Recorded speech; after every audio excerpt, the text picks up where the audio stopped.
I'm hitting Yone as well. I'm hitting Nautilus. Wait, they use... I'm hitting. Sejuani, watch Sejuani. Hitting Sejuani. Watch Sejuani. Yeah. Yone and Sejuani. Yone. I'm gonna lie. One on the flex. Nice job. Good job. Push bot. Throwing. Hey, 5 minutes! Come! Yeah. I'm going. I'm going forward! Yeah. Hit some nulls. Yeah. Sejuani no ulti in. Nice job. I'm behind them. I'm looking road. Yeah, impact. I'm looking side. That comes us. Yeah. I'm up. Going left side. Guys, go up. 아리 이겼어. 위로 가. Go up. Coming. Rumble flash. Nice job. Come. Play for 5. Look at Sante, I'll maybe. slash. It's 45, guys. You Yeah, guys look at Sante, guys. He has ult though. Sante done. Corki done. Got kill. Go Nice. Nice too. Go. Look, Bill. All you guys. Keep up. Cassante. I can help Corki. I can help Corki. Yeah. W1. That was on the flash. Q1. I can Q. Thank you, God. Holy crap. This side. Okay. Reverse Marathon. We can Guys, Olaf with ulti. I have ult them. I have big ult. Nice job. I block it too. We're okay. Olaf with the flash. Olaf. Look all up together. Olaf. Nice work. Nice, guys. Go, Aaron, man. Later, God. Beat Beat their ass, Aaron. They're all one. Oh, Aaron's Can we going still in. come on? Yone's Kill coming. everyone, man. You guys can end if you I'm kill looking, him. Jigs. Just 6. Stop his recon. You guys can end. Give me. Oh my God. Faker got top. I can match. Look, recon, no He's flash. done. Careful. We're on Cassante. Yeah, stay on him. We win. Slow play. Tonight. I'm fine. Kill Cassante. Reset fight. Nice work. Ulti no. Has ult. Okay. Okay. I actually hit Zaya. Zaya should have ult. Yeah. Try door. No flash on him. No cleanse, Aaron. Don't die. One flash blade caller, Tomo pulls it over. Insanity. What a massive outplay. Wait a minute, Kobe, 100 Thieves. They just took out 4 members. This could be the end of the game. Tomo, that was pretty clean. I mean, we were setting it up like, ooh, Tomo's got the potential here. He's 3 out of power spike, double sums, but that was even more than I was looking for. 100 Thieves, they will win the game. Welcome back to the LCS waiting room. Team Liquid didn't drop a match, which makes you undefeated. I was trying to make the case that it's, in the conversation for greatest split of all time, and everyone in chat was just like, no. I don't know why. Well, during that point, you also made the anti-case You have by to- comparing. You keep making the caveat. You need to stop by, it. by comparing the list of like what I win will rate. say is we won every series we could win. Exactly. I don't know what more people wanted us to do. Yeah. Maybe we should have had some tiebreakers or something, but that's not our fault either. Also, Yeah. for those of you who don't know, this is Spawn, the head coach of Team Liquid, because you're not wearing any Team Liquid That's stuff. true, actually. So Yeah. you're just like the guy in the green shirt talking about So being sorry, people. Steve. I will wear Team Liquid. I will get an invite back, and I'll wear Team Liquid stuff next time. Hold on, do we have anything? We must have. We have this guy. Normally we have like little crests for him. Yeah. Oh well, Rest in peace. we'll find it later. No worries. He's going to be here all day. You're casting some or all of first series. Not sure. You're going to be. Apparently, doing it's some a interviews. performance-based Oh, is trycast. Yeah, that's what I've been told. So I've been told if people enjoy the trycast, it'll be 3 games or 2 games. If they don't, I might get booted. Just don't suck. That's don't Yeah. suck. That's what you say to me in Yep. Australia? Just don't suck. How have you been though? Honestly, pretty stressed this split. I think that we've been playing for a really long time. MSI, straight back into it, and then into EWC. So I think that for us, it's been a really long grind. And I always say that we measure ourselves versus our own performance. And we haven't been all that happy with it. You've probably seen it from like Core's interviews, APA's interviews. We think that there is still more for us to get out of ourselves before Worlds. So we've been really pushing. I've been pretty stressed, as seen in some of the reaction cameras, I have been told. So, but to finish first, it was a big relief. I got 12 hours of sleep last night, so I feel good today. Whoa. That's a new record. You That's a actually just lot of hibernated. sleep. That's like 3 days of sleep for you. Yeah, Yeah. pretty much. So, no, we went to team dinner last night. It was good to actually celebrate. I'm big on while you're in the trenches, fight together, but when it's over and you reach a milestone, also make sure you celebrate really well. And I think we celebrated well last night. The dinner was delicious. I'm not going to dox you. I was about to ask where the place you went to, but Energy. yeah. Oh, no. That's a good response. Yeah. How difficult is it generally to shadow box? Because you see this from the best teams. G2 literally just lost right now, but to keep your team motivated to continue and improve when there's not much competition generally. I would say we feel like there's actually heaps of competition at the moment. I Okay. think that FlyQuest and C9 are actually both really good teams, so we don't actually have to shadow box all that much. But what I will say, it's like very hard to hold high standards when you're not necessarily seeing on game day the same mistakes that are coming out in scrims. Yeah. So what we're very good at is on game day, we really do play a solid brand of League of Legends. In scrim, we're a little bit more loose. So it's very hard sometimes as a coach to make sure that you're maintaining good standards always, because I know that if you don't do it in practice, eventually it will come out on an important match. Well, that's interesting to hear because I'd say late last year and even in spring, TL was the team that, oh, by the way, they're really good in scrims. And all these other teams would say, yeah, TL's a top 2 or top 3 team. But at the time, you're like 5th or 6th in the standings. Yep. Has that kind of switched now? I don't think so. I still think we have a fairly good scrim record against most teams, maybe except for C9. But I would say that we just play the game slightly different. I would say that we're all about having really solid early games on stage, and then in scrims, the early games are a little bit of a mess. And not to make any excuses, so you can bat it away if you want to, but like I've always wondered, because teams will always complain in a very reasonable way of like Worlds, split, Spring Split, MSI, Summer Split. Now you added an EWC in there, so there's a lot of traveling and non-stop playing and scrimming. So like, have you felt that in the room, like a little bit of dreariness or just like tiredness about it? Yeah, I mean, I've actually been interviewed a couple of times now about burnout and player mental health. And what I will say as a coach, like it's always at the forefront of your mind. You know, you want your players to be happy, healthy people, because then they're going to be better players. Yeah. And I would say that that's something that we're trying to manage really well. So we've always been about like night blocking, making sure we're playing the most solo queue. I've kind of eased off on that in about the last 3 weeks, actually since EWC, because I felt even myself getting a little bit burnt out. So we've been trying to do that, and now hopefully we've tapered it enough that in playoffs we can ramp back up and start seeing that grind set that we've had all year. Oh, yeah. Well, let's see what your accomplishments are so far in the Summer Split. Let's look at the standings, because there is one team that has 0 losses and no matches to be played. Let's go. Team Liquid, Honda in first place. Coming up today, Cloud9 FlyQuest are going to be battling for second place. You can see we have our 6 playoff teams. There's going to be some jostling for the 2-3 and the 4-5 slot today, depending on results. So let's check out the schedule. Cloud9 FlyQuest up first. That's the one with the most implications. But even Dig IMT will matter, because Dig still has the 4 seed in play to get side selection in their first playoff series up against 100 Thieves. So let's look at the playoff bracket to see what the playoffs are going to look like. It's because Spawn talk so much, we're low on time now for the rest of the show. So the producer told me, go fast. Either way, No. Spawn, Yes. as the #1 seed, you get to pick the side of the bracket. Yes. We've handily already put you here. Is that going to be right, do you think? Okay, so this Think is it an right now. ongoing conversation between me and Dodo, because I think it would be really funny if either C9 or FlyQuest miss Worlds. Why is that funny? All right. Why is that funny? I don't know, it's just funny to me. But most likely we will choose the top side. I was gonna Okay. say, don't be KT Rollster and pick T1 and boom yourselves. Yep. I'd say the importance of winning this game, pretty important, even though if you end up picking this side, if they beat Energy, they just then play them right away anyway. You want side select, for sure. Yeah, so higher seed side select as well. And another interesting tweak about this is if Team Liquid were to somehow lose this game to Digger 100 Thieves, you would drop here, and the loser of this series would drop here, because you're the higher seed, which is pretty nice. Yeah, that's very nice. It actually. seeds I into didn't a even little know bit of that. gauntlet. Yeah. That's cool. That's cool. That's Number cool. 1 seed, more important. Anyway, that's playoffs. That's coming up soon. I feel like you had Beautiful. a hand in this format, buddy. He did not. He knew what? He knew he was going to be first and gamed the format. Rez, what is this accusation? We're doing a chat thing. Why are you not in chat? I'm in chat. I'm just Yeah. passively reading right Are now. the votes up yet for which player will come out ahead in the matchups of the upcoming series? I don't know, because people are just calling KT frauds. So thank you for that. I mean, it's true. It's true. It's true. I agree with chat.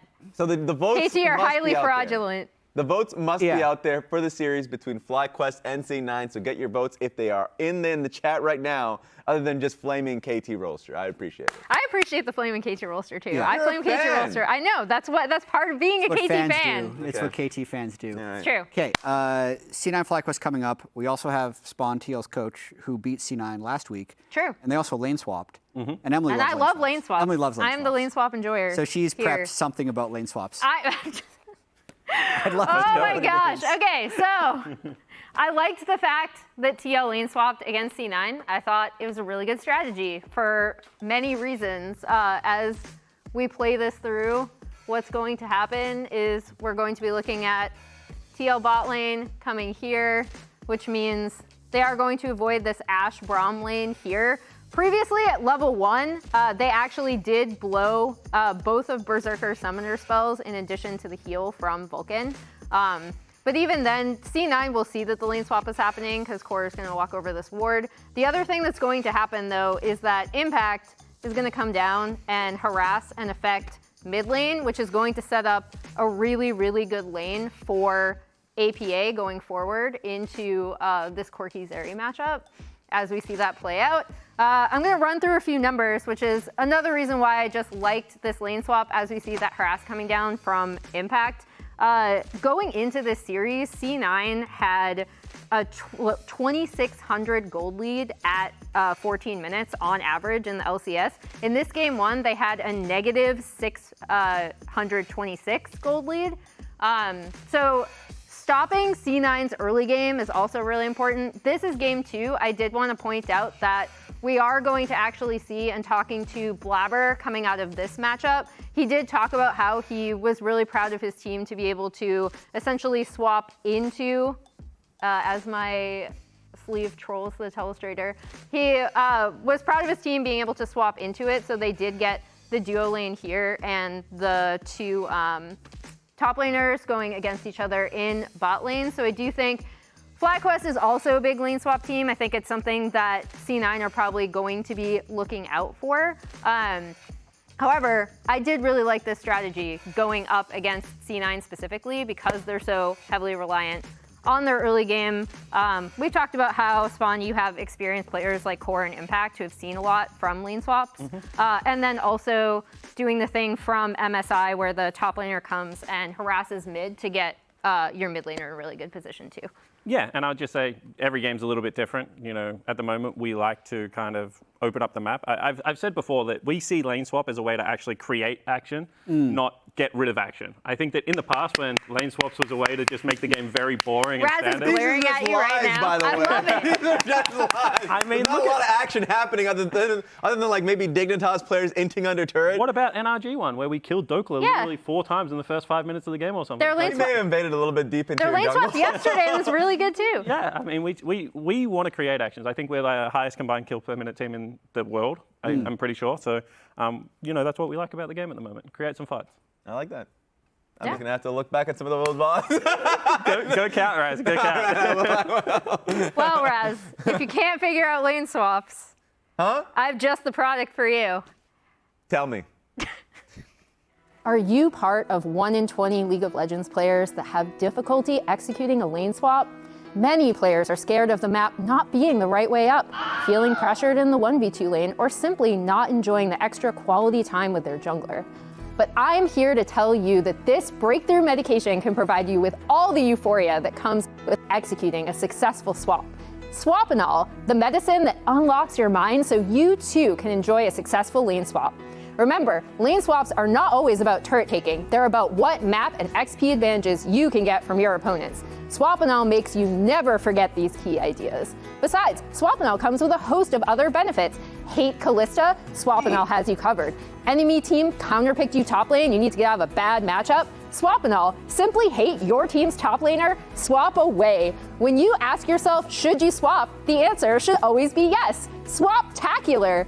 Call now at 555-REDO please, or speak with your physician to get more information on this wonderful new product and start experiencing the benefits of lane Swapinol today. Lane swap should only be used as directed. Please talk to Dr. Mundo before beginning treatment to see if Swapinol is right for you. Side effects may include, but are not limited to, the audience falling asleep, the game turning into a PvE fest, increased spectator irritability, and Raz personally attacking you on socials.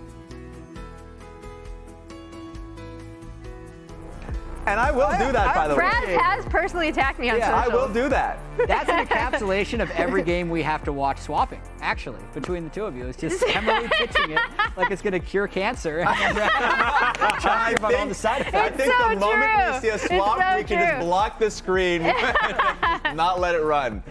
Okay, first series of the day, Cloud9 arriving right now to see if they can take down FlyQuest and get the second seed. And I want to talk about the C9 stocks throughout the year. The stock market's been a little bit volatile. It has been, actually. yes. And I think Cloud9, maybe they're paying a lot of attention to the markets and it's affecting them a little bit. So we're gonna pull up on the screen here. Whoa. This is their gold difference at 14 averaged across the series in all of their series. So it was definitely trending upwards. It peaked against 100 Thieves, a little shaky against Energy, but then like last week there was a market crash. And I don't know how they're gonna recover from this depth, because Team Liquid on average was actually up on C9 in gold at 14. So that's it. Amazing. Ring the bell. Ring the bell. Yeah. Markets are opening soon, once again. I can't believe it. Who made that graphic? That's amazing. That is a good graphic, to be That was honest. well done. That was well done. But in saying that, I do think that C9's early game is the most polished out of anyone in the LCS. I think that when you standard lane against these guys, they actually pick for it, and then they also pick very aggressive junglers. So it's like they can just play the full court press on you.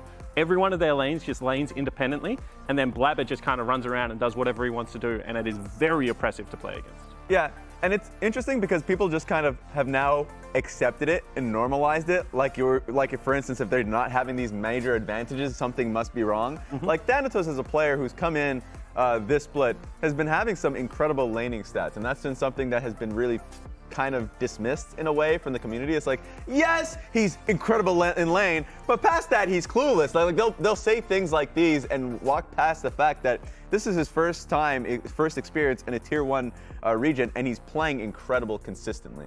I agree. He's definitely improved throughout the split. Blaber and Inspired is where I want to go in, though, because they both kind of seem to be able to do what they want in the game, in part because their lanes are used to playing like that, and they have fairly similar stats across the board. Blaber just a little bit higher in the CSD and kill participation, interestingly enough. Yeah, and I would say there is a slight difference in playstyle, because I think Blaber's early game pressure is very, very high, whereas I think that Inspired plays the early game quite selfishly because he is such a good mid to late game team fighter. He is one of the junglers, I feel, that if he gets on one of his picks, like a Brand, in the mid-late game, he can just completely 1v5, and that is so rare from the jungle position. So I do think, slight differences, but both great players in their own right. Yeah, I mean, I think we saw it from even his Lillia performance as well. I know people have joked around how he's like the CEO of full clear because he is going to go through, and especially on a lot of these fast clearing AP carry junglers, clear really quickly, like you said, play more selfishly. But there have been so many situations where Inspired's team fighting has been the crux of why FlyQuest have won, even when they've made mistakes in the early game of their lanes. Yeah, and also just kind of taking a step back and saying these are the two junglers that have really, I guess, embraced the carry jungle mindset of being able to have the resources be funneled into you. And it seems like, as you can tell from the fan vote, that Inspired is getting an edge there. I'm actually a little bit surprised there. I thought that more people would give the nod to Blaber. And they've been given the Nidalee pass, and they've really allowed themselves to flourish under the meta. Yeah, and I think that the way the teams play around their junglers is slightly different as well. We talked about Thanatos already, but Jojo also plays to be really dominant in lane. And I think that that allows Blaber to kind of invade and play the one-on-one style. Whereas I see Bwipo and Quad as actually the more supportive pieces of this FlyQuest team. They're the ones that are happy to move around the lanes, use their teleports, cover weaknesses to allow Inspired to get strong. So I do think that even though both of these players play that, heavy farm jungle style, the teams actually play very differently around their junglers. What I find interesting is the Bwipo part of this, though, because it does feel to me like when Bwipo is on, he has massive influence on mid and late game, and when he's off, he's sometimes the reason that they lose. And I checked this stat for all of their players, what their record is when they're ahead and what their record is behind, and this is the most stark of all of their players. So if Bwipo does well, the team does well, and if he does poorly, they actually lose a lot of games. Well, this actually makes a lot of sense to me, because Bwipo, when I was in an academy and he wasn't playing, actually helped me coach for a little bit because he wanted that experience. And his biggest piece of advice to players is, when you're ahead, you need to have a clear idea about how you want to win the game and then drive the team towards that goal. So it makes a lot of sense. This is how Bwipo sees League of Legends. When he's ahead, he's going to tell the team, do this, and then we will win because I am strong. Whereas when he is behind, he's probably letting someone else take over the game because he also believes in fitting into the strategy. So if you just think about how Bwipo sees League of Legends, getting him ahead is very important. Yeah, and he has spoke about this, I think, in a previous interview where he's talked about how he's seen, like when he has a lead, he will try, he is the win condition, and he'll make that very vocal. And then he's talked about when he has not been, and he's been less vocal, like just basically an inflection on what he should be doing in those moments. So I think it's interesting. I also do think that it's more of a commentary on the bot side of the map starting to improve pretty heavily as well. During the beginning of the year, I felt like they have been not have been their weakest point, but actually since MSI, Massu and Busio has performed quite well. They had one-off, game or series, but in general, I felt like they have been a bot lane that you can rely upon. So I think that stat will improve over time. Here's Thanatos. There was a little bit of banter towards Thanatos, so he clapped back at Bwipo as well, trying to fit into the LCS. I love it. The culture that's been created, this split of talking from APA. Mainly, does it control that everyone account? Else follows around. Is it from APA? Wow. Thanatos, though, getting the Twitch chat vote for sure. Oh my god. I mean, I will say that in lane, Thanatos should have an edge. Yeah. I would say that is very fair. And if your stat is correct and Bwipo behind means that they're more of a 45-55% team, that's not a good news story for FlyQuest fans. And it seems like, yes, from what I've heard, the C9 fans have showed up in chat. But like, I agree. I do think that I wonder a bit because that last tweet was a response to a Bwipo talking about how Thanatos in the mid game is kind of like a lot worse, a lot more clueless in moments, and it's more about the team kind of communicating to him. So I'm not too sure if that's true or not. I think he's improved a little bit, but I do think when you're looking at the biggest difference between these two players, it's experience and also the way that Bwipo can see the map, especially when he's ahead, and really, really push those advantages, where I see Thanatos being able to get insane laning advantages, but I don't always see him be able to convert that into team advantages. Sometimes it's coming from somewhere else on the team. Let's talk about win conditions for these two teams. What are going to be the deciding factors in this one? Emily, we'll start with you. Shocker. I think that FlyQuest should lane swap against. Is that a win condition? Against, What's the I think it condition? is a win condition. I also think that C9 will be a little bit more prepared. Like I pointed out in their third game, they did actually respond to the swap better than they did in the first game. And I think in talking to Blaber, he did say like this is something that we're working on, is trying to get better at responding to this so we can be prepared for it, because we know that TL like to swap a lot and we know the FlyQuest like to swap a lot. But I do like swapping against C9 for the reasons I said. They're insane laning advantages that they can get to kind of allow Blaber to do whatever. We saw how much TL was able to chop that gold lead down. Wow, and Berserker and VULCAN getting 78% of the fan vote in that the bot C9 lane. fans just woke up in the middle of the segment. Like, I mean, I will say, Massu and Busio are not coming off of their best performance against Shopify. I'll say that. But Spawn, playing against both these teams, scrimming against both these teams, what do you think the deciding factor is going to be in the series? I think the deciding factor is, can FlyQuest get this to an objective-based game and force team fights, or can Cloud9 continue to play all three lanes and put that full court press on? I think that if you cannot get early game objectives against Cloud9, the game is close to impossible to play. Yeah. If they get 6 scrubs, they are so good at using 6 scrubs. Because for me, the biggest thing that Cloud9 has done all year, they've just gotten a lot better at this split, is they pick most of their champs for lane, they try and dominate lane, and then see how far that gets them, and then they can close it out. But if they have winning matchups in all 3 lanes and they have 6 scrubs, the 8,000 gold is going to take care of the rest. Yeah, I mean, I feel like FlyQuest and us actually play fairly similar. We probably model our game a lot more on like Hanwha, someone like that, a lot of team play, a lot of group up and use our time as well. I feel like C9 is just NA Gen G at the moment. It's like they feel like they have the best individual players. If they just get to play one-on-one everywhere, they just win a lot of games. So you need to break up that game plan somehow. They did get better since last split at being able to connect with VULCAN and Blaber a lot more and playing around JoJo. That is true. So I do think it's going to be a little bit better from them. I like the point around FlyQuest lane swapping, and that's mostly because in the Shopify Rebellion series, okay, I think they should do it. I'm not going to enjoy it. I'm not going to like it. But yes, in game 3, when we saw the Sion pick in a swap versus a double AD carry with Jhin, I was like, that's really smart. That's very Bwipo. And I think that's something that they should kind of flex on in a longer series. I see Nuke Duck on stage right now. That's coach of FlyQuest. We have a coach of Team Liquid right here who talked with the coach of FlyQuest and the coach of Cloud9 a little bit ago. Take a listen. As a Spawn, I'm joined here by C9's Reapid, as well as Nuke Duck from FlyQuest. I want to come to you first, Nuke Duck. This week, you guys had a pretty good scrim block to us, but didn't feel like showing up to Game 6. What was going on there? We didn't show up to Game 6. I think we won the last game, and then you guys took 40 minutes to review, and it was 5:45, and then we cancelled. Yeah, we wanted to eat instead, and yeah, there were 15 minutes left. So. And dinner was good? Dinner was good. I had kava, so that was good. Okay.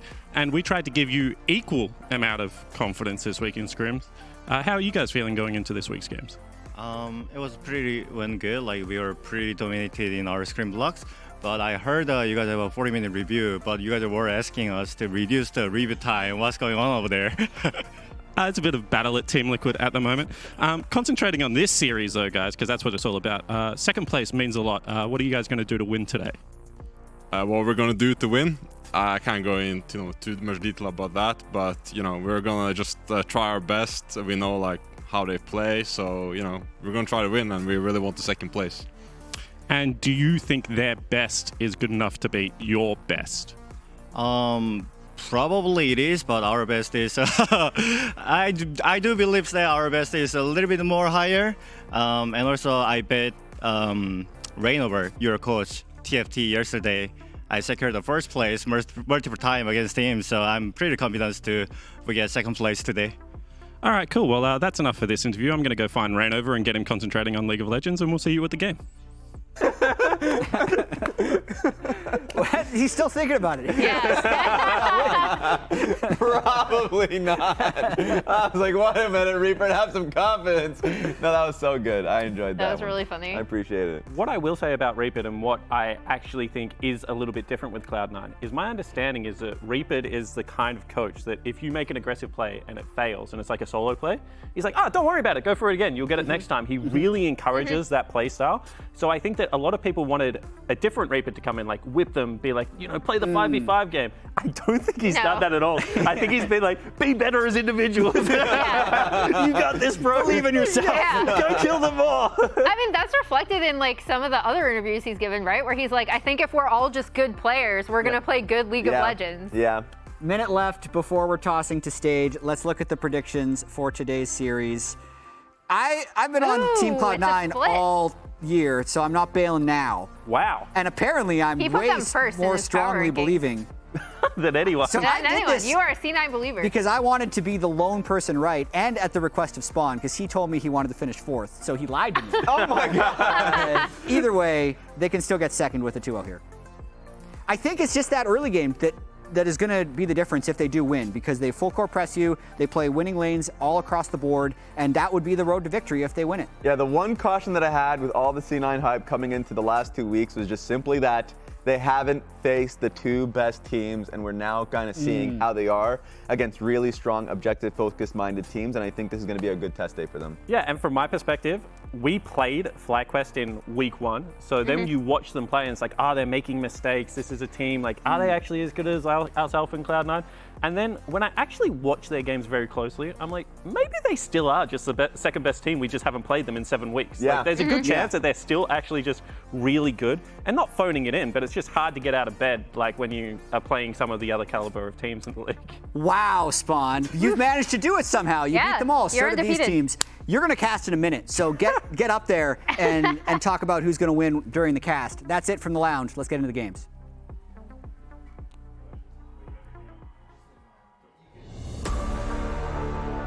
I will not back down. If you hit me, I'll hit you back. What season is it right now? Big season. We're gonna 2-0 them very easily. Oh, he kind of like stole my whole flow.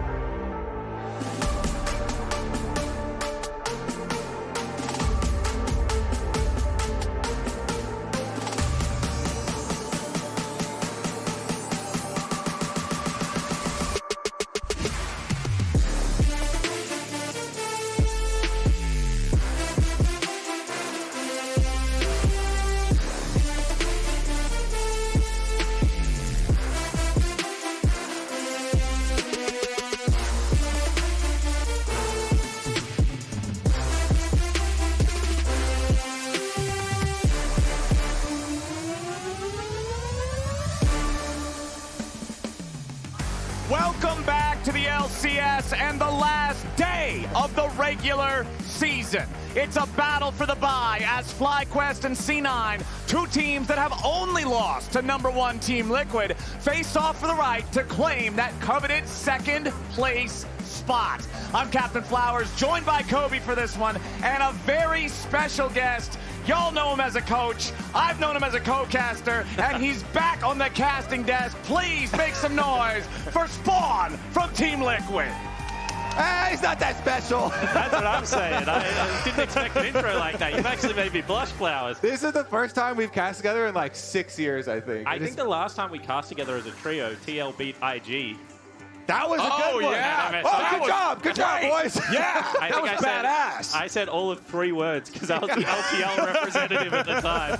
But very happy that TL won. Well, in this one, we are going to have you in the critical coach position here for casting. Okay. And you can lay it on FlyQuest, either coaching staff. They were kind of tight-lipped in your interview that you did with them. Yeah. Didn't want to give away too much, did they? Yeah, they really were. All they wanted to talk about is the fact that they both smacked me in scrims this week. But it was very entertaining. Straight into it. The Lillia pick super early here for Cloud9. Yeah, the Lillia early on. The bans, Nidalee, Renekton, and Yone banned out by FlyQuest. Aurora, Ezreal, and Kalista banned out by C9. The first pick, Ashe, for FlyQuest, is the highest presence pick and ban champion in the LCS throughout the regular season so far. Yeah, but Cloud9 last week tried to challenge us tank versus tank matchup.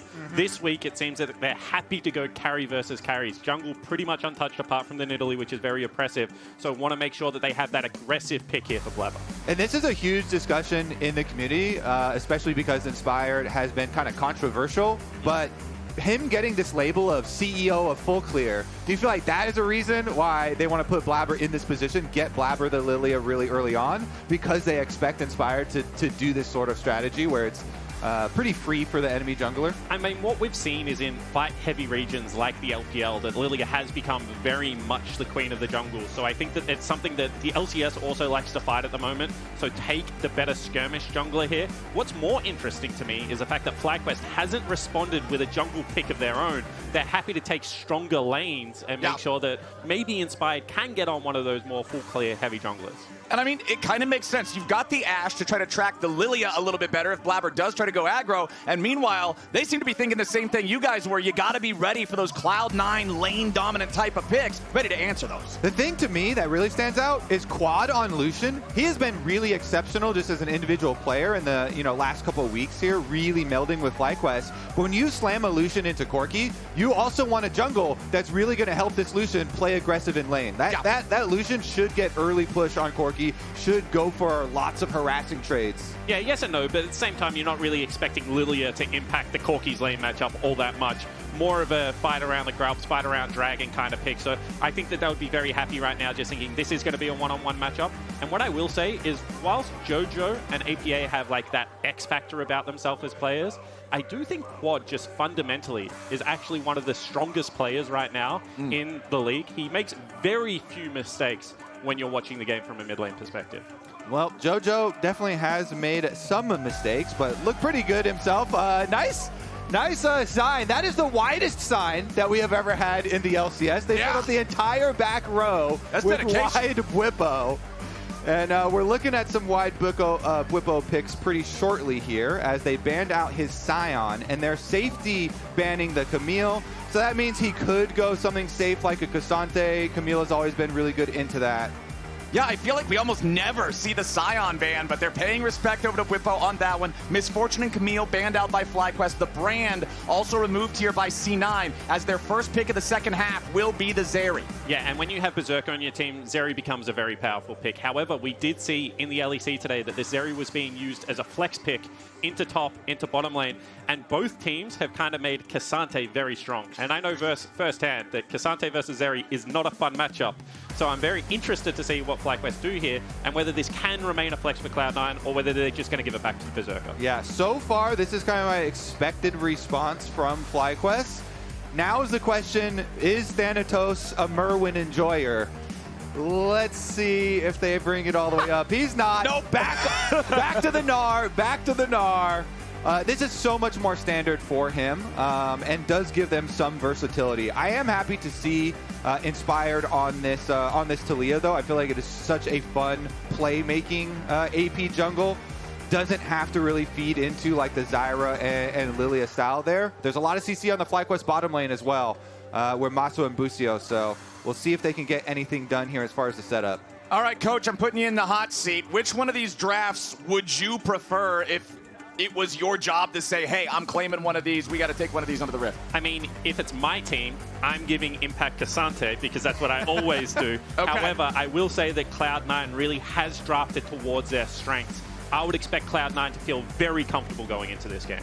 Berserker on Zeri, Jojo on Corki. Those are some confident carries here for FlyQuest.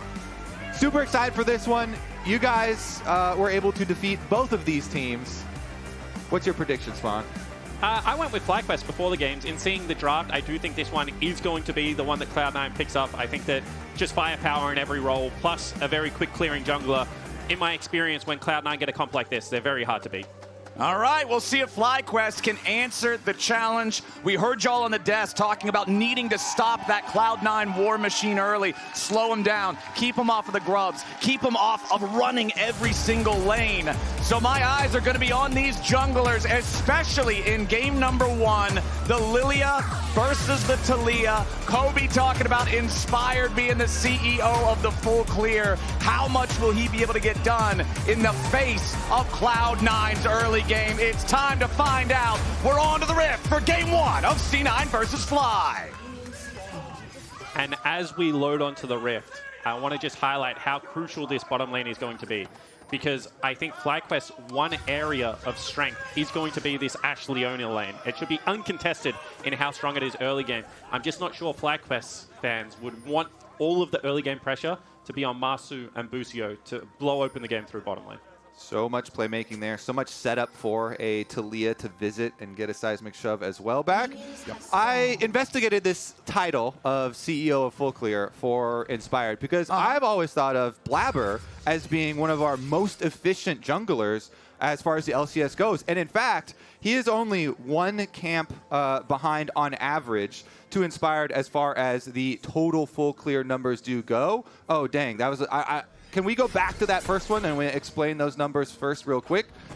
That was a little quick on the swap. There we go. Okay, so while they do both have number 1 and number 2 in full clear potential, notice that Blaber actually has a lot more aggressive stats in his CS difference. So more counter jungling from him and slightly more K plus A as well. So it does kind of feed into the story of Inspired, really good at power clearing, but doesn't put as much pressure on the enemies. We'll catch up on the current game state here, though, since Thanatos has been creeping, and there's a ward right there, so quad should be fine. Yeah, and it's going to be another lane swap coming out against Cloud9, so it looks like other teams in the LCS thinking this can be a way to shut them down. Thanatos going to cross into the bottom lane here, so not trying to get any experience against the Ashe and Leona. That makes sense to me. Now the choice becomes up to FlyQuest. How do they want to do this? Do they want to swap this Leona back into the bottom lane and try and get Bwipo some experience? Or are they going to just be happy to trade each side of the map? Yeah, looks like Thanatos is going to make his way down here right now. Unfortunately, the life of the top laner in the lane swap, you just sort of decide how you want to lollygag, where you want to sort of pass the time. Let's see what we've got from Blaber, though. Just continuing to clear through the jungle so far, as this wave is starting to get primed up pretty far. Busio will show up to make sure that Bwipo is not going to get forced away from this. All right. They're going to try soak up as much experience for Bwipo as they can, and Thanatos is out. He'll do the same on the other side since they've revealed Busio is here. No threat of the big dive on the other side, so happy to soak as well. Yeah, and now jungle is both on the correct side of Summoner's Rift to help with the turret dive if they want to go for it. You know, +1 in both areas. A Lillia is going to be down bottom. It's a 3v2. In saying that, I don't think you can dive a Leona plus Cassante. Meanwhile, top side, Gnar is just going to grab level 3 here quite easily and start building that Mega Gnar buff for his bounce back. So also probably pretty safe. Looks like a standard, boring lane swap game. Just another day swapping lanes. Somewhere out there, Emily Rand is loving Whoever created this lane swap meta in NA. very disappointed in them. Very, very disappointed in them. You would have done such a thing. You, not 6 minutes ago, were talking about how much action we can create with lane swaps. Are you disappointed in these two teams with the non-action lane swaps where you had the This is actually really defend? cool. Massu's going to go for a base. They're holding the freeze, hoping that VULCAN and Berserker feel pressure to crash this lane. They don't, because otherwise there could have been a skirmish here. There's not going to be one, but there could have been. There was a potential, guys. There almost was fire. action in our lane swap. We got to be careful to avoid that. And I do like the little wards that they had. They just had the ward inside lane down here that wasn't actually taken out by the control ward. Exactly. Thank you, observers. It was right there, and it was outside the vision of the control ward. Always nice to have that extra little bit of info. As far as the farming does go here towards mid lane, though, it has actually been quite good for JoJo. Yeah. Starting out. And there is the answer teleport coming from Quad. The further investigation of the junglers, by the way. I did not stop at full clears. Jungle proximity is always really fun, and it's always really interesting in talking about where they go. Look at this. Now, let me remind you, this is an 8-team league. Yeah, and we've got a ninth place jungle mid proximity in an 8-team league. That is how little he goes mid and has played around mid this split. That's because of Tomio, by the way, who was in the league, and so he's even got less mid jungle proximity than Tomio there. And that's what I was saying on the desk. To me, it's more that Quad does inspire its job in the early game, whereas it is a lot of C9 going through this mid lane with Blaber, with VULCAN. Dash in. Ooh, piercing light. JoJo tries to flash it, but the light slinger gets his shot. Quad gets first blood in the series. Don't need no jungler. He'll do it himself. Quad again, impressing. My goodness, Flash is now also traded in mid lane, so you would definitely expect some further pressure. And this is what I was saying. Quad is actually just such a solid player here. He knows how the matchup should go. JoJo's on his side of the lane, dashes forward over the Q, so he's going to win the damage trade here. And then JoJo just turns around and tries to extend the trade. Quad gets his second round of spell up, able to take him out. Yeah, that is really disrespectful from JoJo there. Not paying attention for the short cooldowns for Lucian, being able to go back in second round, flash for flash, takes him down, and this is maybe one of the reasons why he was actually very complimentary of Quad. Yeah. I mean, you can see right there the quote on your screen. When I verse Quad, I can feel like his movement and his laning, and I'm sure JoJo felt that last one. The solo kill is not one that you're just walking away from, but it looks like we will get a first Drake uncontested here for C9. And I would say first key success, however, achieved for FlyQuest because they've been able to pick up the first 3 grubs. And I said this, playing against Cloud9 when they have grubs and they can pull that full core press on you is very, very obnoxious. However, taking that away, now denying some more farm away from this Gnar. If you want an underfarmed champion in the game, it's K'Sante. K'Sante versus Gnar with 0 resources. K'Sante's going to win every single time. So credit to FlyQuest on their game plan right now. Even though I didn't think their draft was going to be meant for a lane swap, they have done a very good job of it. And they also, sometimes you play to the players. Bwipo has been really outspoken about thinking that Thanatos not very good at those lane swaps or playing with the team.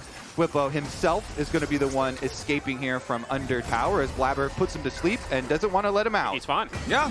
Bwipo's just going to walk this one off. There was not nearly enough damage just from Blaber on the Lillia there. You can see all he has is the Faded Ashes, so easy enough for Bwipo to walk that one off as Quad puts a lot of bullets into JoJo here yet again. Arrows coming. I see it on the mini-map, but does not hit JoJo. If that would have hit, that would have been a 0-2 Corki. And I honestly think that FlyQuest get another massive win here. So much of Lillia's early game power is based around her ultimate. To be able to live the first ultimate from Lillia, and now you can see 10 CS starting to stack up here as Inspired took the full topside jungle as well. This is looking like a game that Cloud9 are actually falling a little bit behind it. Yeah, it seemed like a little bit of a rush on that play, like maybe thinking Braum was closer and could have followed up. Very, very close race on that first turret kill. It was FlyQuest by a fraction of a second getting the first turret credit there in the top lane while Cloud9 took the tier 1 in the bottom side. So the lane swaps have mostly run their course now, I would have to think. We've got the turrets down on the sides. Yes and no, Flowers, because I don't know whether you really want to fight this Cloud9 squad at the moment, although Lillia ult is down, so you might. However, I would not be surprised to see this Ashe just go bottom lane and try and take some more turrets down here. 1-3-1 started up by C9 to try and stop that from happening. Yeah, next Ashe Arrow cooldown, try and look for another pick here. Cloud9, of course, with Corki and Zeri, do have quite good opportunities later on into the game. So we'll see how much money they can actually get on them as they pull their swap now, with Jojo being up on top side. Really dangerous phase of the game for Jojo. He's just gone onto the weak side of the map. We know that there's vision all in the top side of C9's jungle, and he doesn't have flash available. So wouldn't be surprised if he slow pushes this wave and maybe even pulls VULCAN into his lane to get him to be able to crash this. Yeah, we're looking at the minimap right now of VULCAN trying to retake that vision. Every time you have the lane swap with those towers going down opposite Look at this, sides. he can't get the wave in. He's just losing CS right now. It's only the little things in League of Legends, but Jojo would be very uncomfortable on this side of the map because I don't know whether they know where Inspired is. Honestly, too, with VULCAN having level 6 right now, that gets a little bit more defensible. He's trying to hover around behind him. They're still scared of the Leona ult that could come through. Jojo, I guarantee he's got his finger on the Valkyrie right now, just waiting to see if there is any sort of surprise. And this everybody's is what I meant. coming up. Everyone is drawn to this top side of the map to try and crash this wave. You can even see that Thanatos, who had a lot of pressure on that bottom side, look at Bwipo's condition, has had to recall. They want these grubs very badly. Here we go. 30 seconds on the grubs coming up.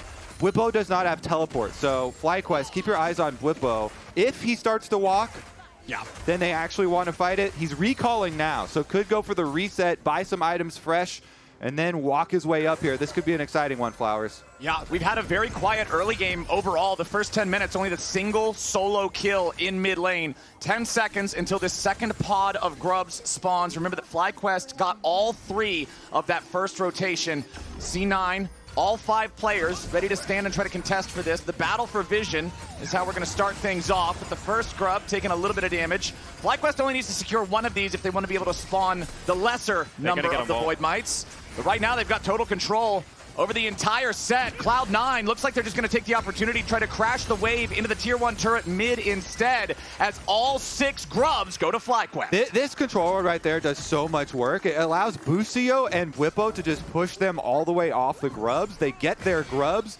And yeah, Cloud9 try and push on mid lane, but get almost nothing out of this. And I want to talk about why Cloud9 didn't fight there, because it does look peculiar to be in the zone. But on the side lanes, FlyQuest were actually losing CS, and Cloud9 needed to catch. If you lose that team fight, and both of those creep wave side lane die to the turrets, your game is pretty much over just based on experience. So Cloud9 make the smart choice. They say, we need to catch our sides. Let's just deny a little bit of CS, go up a little bit of gold, a little bit of experience, but give over the 6 grubs. See how powerful that buff ends up being here, because FlyQuest definitely have a lot of map control with Ashe arrows and Taliyah wall. A lot of pick potential here on the side of FlyQuest. Looking at items coming through, at the moment, Quad has picked up his Blade of the Ruined King. This is the area that Corki starts to really struggle. He's pretty much full tank Corki right now. He's got the Phage, he's got himself boots too, but in the 1v1, he does not want to go anywhere near Lucian at the moment. Second Drake has spawned. Remember that Cloud9 secured that first one, and they've got total control over the bottom side river here for number 2. Looks like FlyQuest has no interest in contesting this one either. So that's going to be the one area of the game where C9 does have themselves a nice little lead. The thing that I'm curious to see, Spawn, you talked about the efficacy of C9 using 6 grubs to pressure the enemy turrets to take over the rift. I want to see how well FlyQuest can use these 6 grubs that they've earned to put that pressure the other way. Yeah, but unfortunately, just not all things are created equal, because the Lucian will have some pressure, but as you can see, C9 very happy to play towards Jojo's side of the matchup, and Kasante is never hitting a turret versus Gnar. You're never hitting mid-turret against Static Shiv, Zeri, so I just don't think the grubs are as useful. I like what they are trying to do here, but they are going to get chased out of the jungle. The idea there for FlyQuest, use Quad's advantage in pushing on top side to invade that jungle, take away a little bit, and now he's going to swap to the bottom side so they can rush down some turret plate money here. So this is the difference, though. C9 too aggressive in the top side on that retake, willing to use flashes, and Quad already got his wave out. Now he just teleports bot. This is when the grubs are going to be hugely impactful in the game. There we go. That's what I wanted to see. Some value from the early grub priority of FlyQuest, and you've already seen 2 plates get knocked off of this tier 1 turret in the bottom lane, as Cloud9 going to send a little bit of manpower down that direction now as the wave crashes into the tier 1 turret for FlyQuest. They're going straight for Quad right now. This game has been all about Quad so far. Him getting the solo kill onto Jojo, him getting the first item power spike, pushing out these side waves, getting these little advantages for FlyQuest. Looks like FlyQuest actually are going to drop some minions on top tower that Thanatos was just able to push in. Bwipo's a little bit slow in getting there, and that's one area that Cloud9 do have an advantage, is Thanatos with the extra level here on the Gnar over Bwipo. We'll see if that ends up being a really big thing. Thanatos is going for the Trinity Force build for the Gnar. And I wonder, you know, when people say, if you could be a celebrity for a day, who would you want to be? I wonder if mid lane LCS has ever asked yourself, if I could be jojopyun for a day, how would it be? I get escorted to every side wave. I get looked after in laning phase. VULCAN comes and gives me every single ward. They didn't look after him well enough. He died 1v1. And I'm sure he will have a stern talking to the support members of C9 for letting that happen. But this guy, he is so well looked after, and it makes sense because he's on Corki. His pick can carry this game if they get him to that 2-3 item power spike. Meanwhile, let me remind you, the looking after that quad gets is 9th jungle proximity. Teleport away from my pushing lane. Exactly. In an 8-team league, like he really does exert a lot of pressure, especially in this game. So see if FlyQuest finally can get their pick, though. That's the one thing that I've really been looking for to be the linchpin here with this composition. You've got Ashe, Leona, and Taliyah. Like, that should definitely be the makings of a pick. They've done a good job getting some of these outer towers down. Wow. I love this hard push. Nicely done. They're going to take out the tier 1 turret. Blaber gets a nice sleep there, and Massu's got to be careful. Jojo coming in from the side, and Bwipo drops. FlyQuest in full retreat as Inspired throws out the wall to buy them a little bit of extra time. FlyQuest might have got the objective, but they lose their top laner in trade as C9 responds. Yeah, but hashtag worth because they got the Herald at the same time, and the fact that they broke mid lane tier 1 without having to use Herald is a huge win right now for FlyQuest. Again, you just get Bwipo falling down. He's a tank. He's the one that's behind. Doesn't even use a flash. They got a cleanse out, and now Lillia doesn't have flash or ult for this third dragon fight, which I feel like Cloud9 have to win to be able to win this game. Hashtag worth. What happened to the Jake that I know? That's the spot that I know. Oh, man. Moving on it. Honestly, let's see about this play for Blaber. He has no flash. Inspired, sidestepping away from the bowling ball here as the immediate slam into the wall from Thanatos. Inspired, still trying to get himself away from this one, firing back a couple of rocks as the culling from Quad will take the health bars low. Bwipo makes his entry into the fight to lock up a couple of targets, but it ain't going to matter because Quad's going to be killed first as Bwipo picks up one. But FlyQuest is losing more men. Massu approaching from the side, but it's a 2v4 for FlyQuest. They put themselves into the grinder. It's a 1-for-1 trade there as at least they get something. Massu's trying to kite it, trying to fight it. Berserker shooting back, trying to find the zap, but it ain't gonna land. Massu still wants to be the hero in this moment, but it's so damn hard. Another shield goes up. The Unbreakable might just do it. Massu solo on HP. Berserker's trying to take him down, fires off another zap, but that one's not gonna hit either. Berserker and Cloud9 still chasing after the enemy AD carry. Massu's escape route will be blocked. Berserker goes on a killing spree, and an extended bloodbath in top lane favors Cloud9. Yeah, that one was not hashtag worth for FlyQuest. A really good move from Cloud9. They all go topside, teleport up here, and even with this start to it, it actually looked like they were going to get a good jump, but if you look at the bot lane's movement up the river, the early arrival of the Cloud9 duo there just changes the whole story. And then by the time that Massu and Busio do get there, they're valiantly fighting, but too much has already been lost. Yeah, and that's what I was going to say. It's actually very hard to dive into this C9 comp. And I think that Bwipo and Quad just went a little bit too aggressive, given the fact that C9's bottom lane was going to arrive first. With that kill, now means that this dragon fight probably cannot be contested. Yeah, Cloud9's already got it down to about 2,000 HP. Jojo, clearly in the heat of the moment, he can't spell a damn word, but it's the heart that counts. And Jojo's talking his split. Also, remember in the immortal words of Huhi, sometimes Berserker will get a random triple and then you just lose the game to Cloud9. Yeah. Berserker getting money is not a good thing for FlyQuest. 3 kills on this Zeri, 2-item power spike for him with the advantage. Yeah, he's definitely really strong right now. And I think that actually what Jojo was talking about is the fact that Inspired doesn't have a Rift Herald. So killed the Rift Herald, but he doesn't have a Rift Herald. So I'm confused where his Rift Herald is as well. Yeah, is it just on the floor? So it either burned a hole in his pocket or it was left on the floor and never picked up in the first place. Because I said the advantage of Bwipo dying for that mid-tier 1 is now you could use it to push 2 bottom turrets. But if you don't have the Herald, Kobe, you can't push the 2 bottom turrets. Sometimes, you know, you kill the Herald and then you forget about the eyeball on the ground. Yeah, it's just you get all caught up in the play, you get excited. Couple of things tend to slip past, but FlyQuest was feeling really good about the early game for a really long time, but then finally, after a very, very quiet game in terms of kills for the first 15 minutes, C9 is now feeling way better. They are on soul point. They are up 1,000 gold.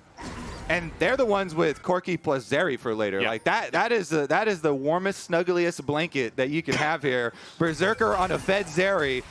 Going through the mid game, having Dragon Soul point, as you're saying, because they were the ones getting the bottom side objectives. When FlyQuest were getting those Void Grubs, Cloud9 stacking up the Dragons. This definitely seems to be like they will have the ability to draw FlyQuest to them, which is very, very bad for FlyQuest. Not very good to face check a Braum team. Not very good to face check a team with Mega Gnar charged up either. So. He left it on the ground. Here's our investigation. I didn't need that anyway, he says. And what I think that Kobe's exactly right, because, again, when Lucian was on his 1-item spike, he was the strongest member on the map. You needed to play around him, but you needed to win fights around Quad. And then C9 took 2 fights, and they won both fights. So now you have to say the scaling is well and truly online. If this Corki gets Muramana, then it just becomes very difficult to even play the 1v1 in the side lane. I do think that Cloud9 have very much regained control of this game. Also, when FlyQuest find themselves having to come face check around these Dragons, they're going to eat rocket after rocket after rocket. You get poked out, you don't have a lot of time, so they're going to have to be very quick with their Leona ultimate and Ashe arrow and just immediately full send go. But then you're full sending into a team with Braum, so... Braum, Lillia. Definitely... Very difficult to send into that team, I will say. At this point, it is just like, from the team comp that you chose, it becomes pretty difficult here, and that's why you're emphasizing the opportunities that they really needed to take a little bit earlier in the game. Because when you look at Taliyah, she's got a global ultimate. She wants to make the map big. That's why having the 6 Void Grubs on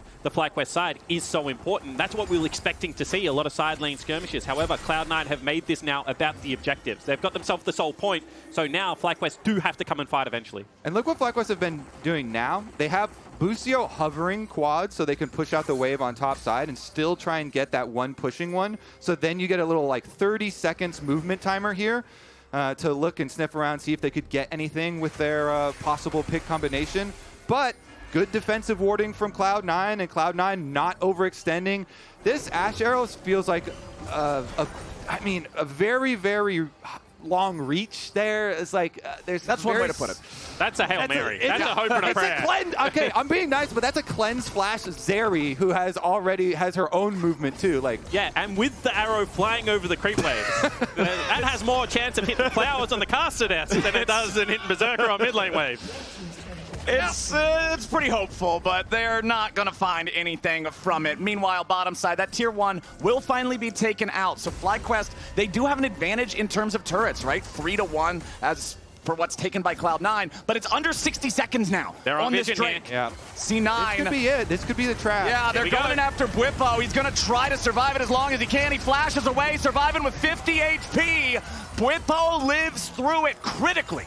But FlyQuest don't actually get a good, counterplay off that. There's no trap or anything. The damage has been done. Bwipo's basically out of the fight, and Blaber was close enough to be able to follow. So Cloud9, their damage was quick enough and focused enough that even with the extra information from the ward, here we go, though, VULCAN. We're not done yet, because VULCAN's in a bad spot. He got caught. A little bit more damage will finish him off as Busio gets the kill credit. And now Blaber will be eliminated by Bwipo's all out. C9 scrambling to try to bring the fight back as Massu puts a couple more arrows into Thanatos. Bwipo's going to continue his retreat. He wants to keep running all the way back down into the bottom lane, but surely with no flash, this will be the end of the Cassante. One last wall up into a rocket from Jojo gets it done. Both junglers are dead. The Drake is alive. Yeah, the Drake's not going to be alive for long, though, Flowers. That's Dragon's Soul at the fingertips of Cloud9.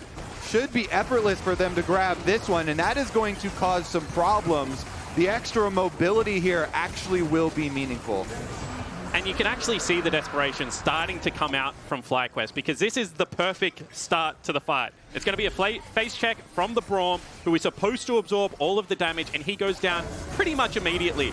However, there is just so much X factor on this C9 comp. You can see that Blaber gets in, gets a 3-person sleep, Berserker untouched, Jojo untouched, just so much damage coming out of these carries.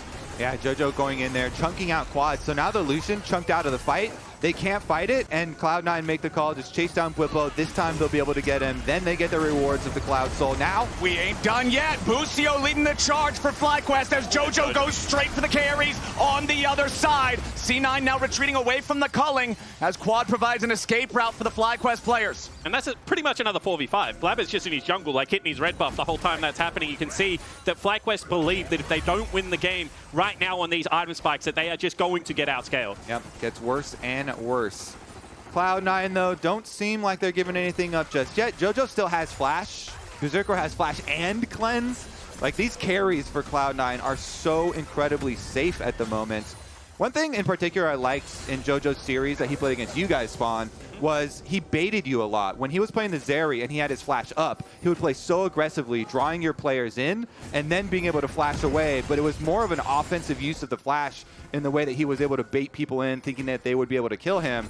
Now I feel like Cloud9 are in that position again, where he and Berserker can just play so aggressively with the freedom of their extra escapes. I couldn't agree more. I think that right now, with the fact that they've both got Flash and Cleanse up, and they are so strong that you have to hit them back, otherwise you automatically lose, they can very much suck you into a fight. And that's where Braum, that's where Lillia are going to start to shine. Also, the fact that now Thanatos is just going to run over the side lane. Like, the good times of the lane swap are done right now for FlyQuest, although Bwipo goes all out. Yeah, Bwipo's going to try this fight. He's got Inspired coming in to help him. The arrow from Massu from all the way away does not hit its mark. And considering the resources invested, considering the jungler and the ulti from the AD carry of FlyQuest were sent bottom lane, it's C9 onto the Baron. It's got 4,000 HP left. Busio, Quad, and Massu coming in trying to fight these guys away from it. VULCAN nearly dies, but he gets back to safety as Blaber secures the Baron and Thanatos escapes with a blast cone. Busio's low, but the rest of FlyQuest might still be looking for something. They won't find a thing. C9 gets the Baron, and they get everybody out alive. That's that desperation you see in action. They're like, oh man, we're not going to be able to face check. We're not going to be able to fight them straight up. Just send everything. Try and get a pick on the side lane. Throw the Ashe arrow. Throw the Taliyah ultimate. But they don't get the pick, and they also lose the Baron. The worst of both worlds. Honestly, FlyQuest probably already starting to think about the next game in this series. Absolutely agree. And I think that this is such a crucial game for Cloud9 to win, because people have been saying they're just the early game team. They run over you with their gold lead, but the early game didn't go great for Cloud9 this time around. However, they've really battened down the hatches and scaled terrifically into this game, and they have absorbed every aggressive play that FlyQuest have thrown at them. They've just looked like the better team in this game one. And I mean, we talk a lot about these Cloud9 early game leads and how up against you guys, it was the first time we didn't see them run away with a huge one early on. The gold this game has been so close for the entirety of these first 25 minutes. I do believe this is the first time we've even seen the difference break 2,000 one way or the other. But Cloud9 does feel so firmly in control right now. Jojo, again, nice sidestep, just getting out of the way of the arrows. Feels like Massu has not got a whole lot of payoff from these so far. Yeah, you can see how quickly Berserker now races towards that bottom lane. They know that with the top lane pushing, someone has to answer it from FlyQuest. So right now, C9 can play bottom side of the map and really break open the game. A pick here could actually be GG. C9 is not afraid to see if they can find it. They're placing down the vision. They're grouping up for this bottom lane push. Berserker's got all the firepower in the world, and the whole crew is ready to back him up. Tier 2 turret falls here in the bottom lane.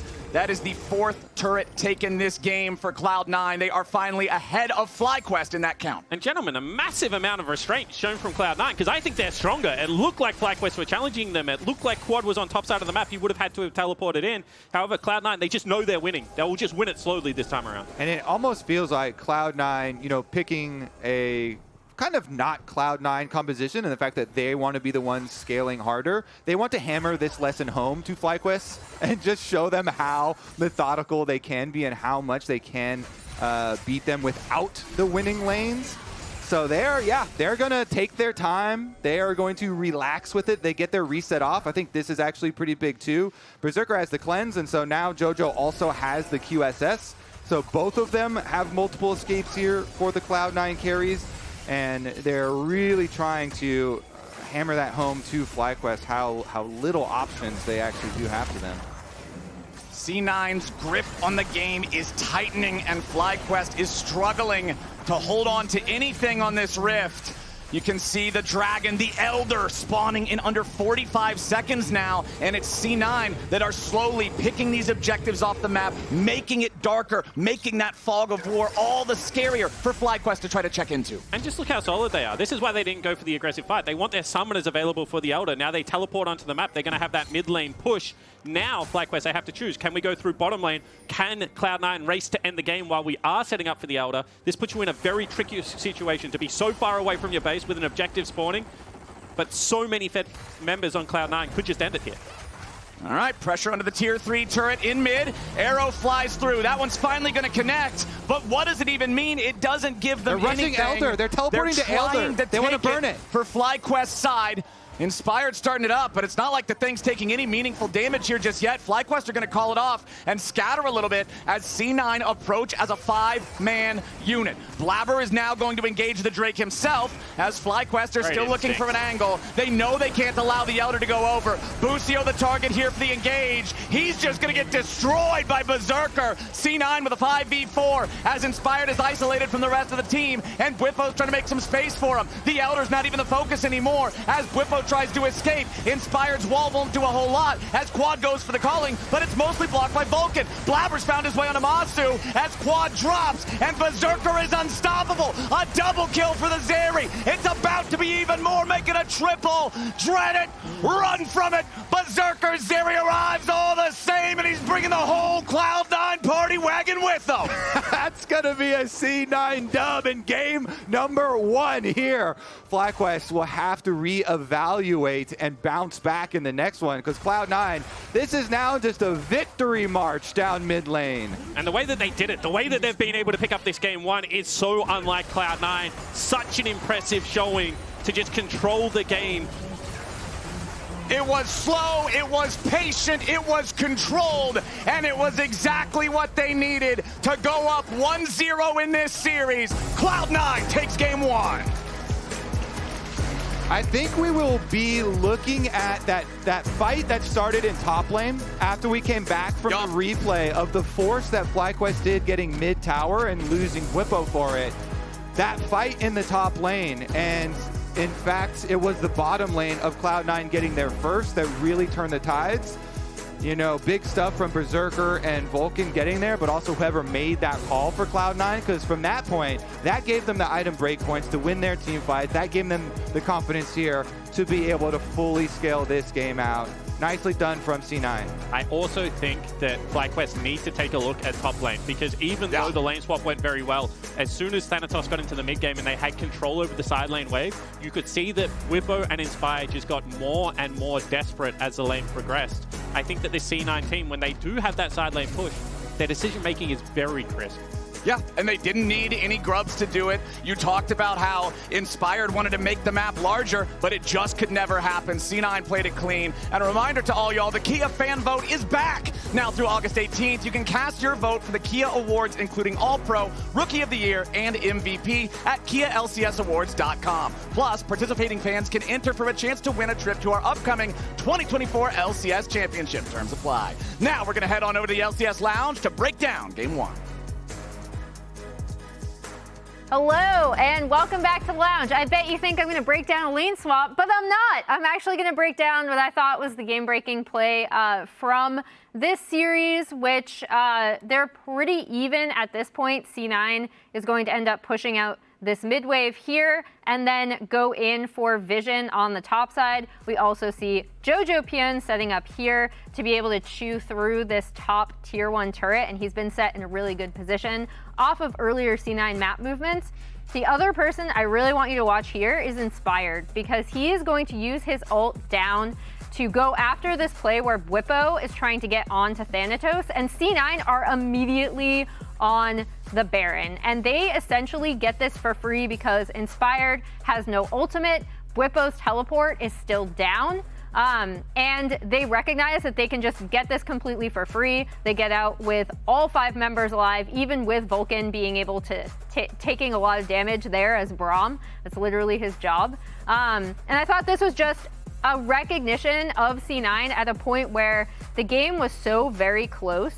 And because Inspired ulted down to help Bwipo out with that Thanatos catch, it actually ended up costing them the Baron, and that was, for me, when the game really, really broke open. And I agree. I think this was an interesting Cloud9 win because they didn't do it in a traditional Cloud9 way. That's true. They didn't get a single grub. Yep. True. But they got all 4 Drakes and the Baron before they had double-digit kills. I mean, if we just check, I need to see the gold difference at 14 as well in this game because they weren't their traditional level of ahead in this game, partially because FlyQuest laners are also very high level. But this is a game where if you took that gold difference at 14 in Spring Split Cloud9, they get completely trounced. So this game, for me, more than any other game I've seen Cloud9 play, shows to me their growth as a team. Yeah, it was actually really weird, especially starting from the lane swap. So first of all, I appreciate you, Emily, for not highlighting the lane swap. I think the audience appreciates that. But also, it was Cloud9 that got an advantage in the lane swap.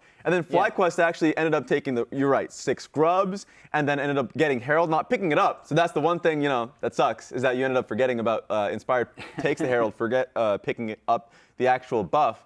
But from that point forward, it's Cloud9 that's fighting back. Yeah, and also we need to check out this week's Pagoda moment. This was a Berserker Zeri play.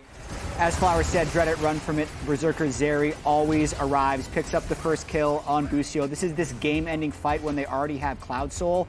They're just so fast, he's able to save his ultimate towards the end of the fight. They can just kind of slow play it after stopping that original engage from Busio. And here he comes over the wall.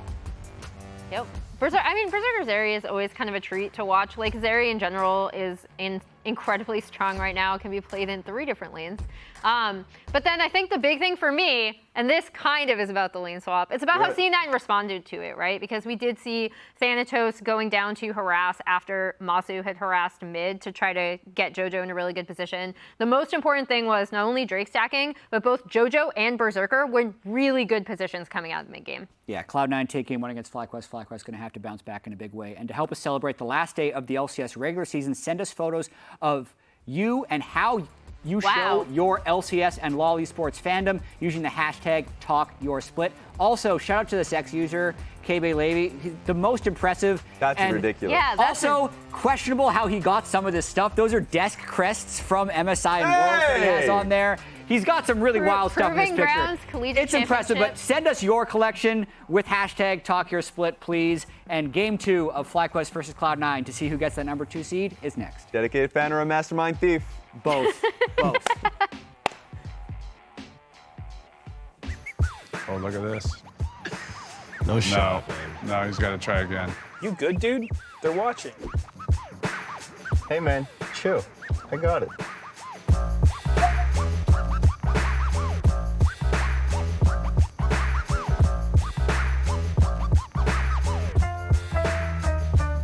Yep. Wow. Pulled it off at the end. Wow.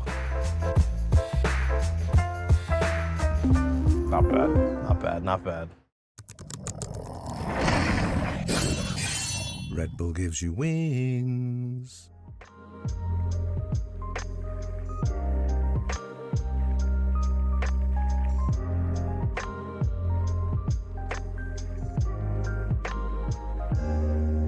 I'm looking at Lucian, Yeah, okay? look Lucian. They're TPing too. We're going 5-5, okay? Their team is far. Okay. I'm yeah. Santes. Can we hit Lucian? Look Lucian, look Lucian. He's hitting, he's hitting. Yeah. Over the walls, Leona, okay? Yeah. Nice. Hey, look at us. Slowly. I'm going. Okay. Taliyah no flash. Yeah. Look at Berserker, look at me. Hey, go mid. We can win. Actual Blaber comes to me. Go mid. TP. Berserker, TP. Yeah, we end.